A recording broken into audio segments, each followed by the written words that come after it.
Sevgili əqrəblər və yüksələn əqrəblər, 16-22 iyun həftəsində nələr yaşayacaqsınız? Bu həftəyə ayın dolça bürcündə davam edən hərəkət ilə başladığınız üçün ev, ailə və yuva ilə əlaqəli mövzular gündəminizdə yer alacaq.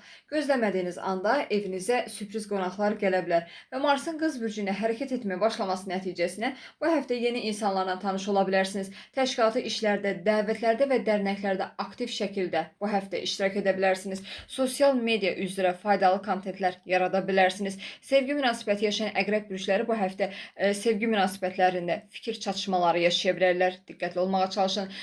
Günəşin və Merkurin xərçəng bürcündə hərəkət etməsi nəticəsində xarici ölkələrlə əlaqəli işlər, səyahət planları, universitet, akademik təhsil, daha sonra sertifika proqramları, xarici dil öyrənmə kimi mövzular, seminar və konfranslarla əlaqəli mövzular bu həftə gündəminizdə yer ala bilər. Eyni zamanda uzaqdan təhsil də ala bilərsiniz, internet üzərindən təhsil də ala bilərsiniz və bu həftə Yupiterlə Neptun arasında 90 dərəcəli kare açı aktiv olacağı üçün iş həyatınızdakı insanlar, yəni çalışdığınız insanlar sizi bu həftə biraz qısqana bilərlər. Diqqətli olmağa çalışın.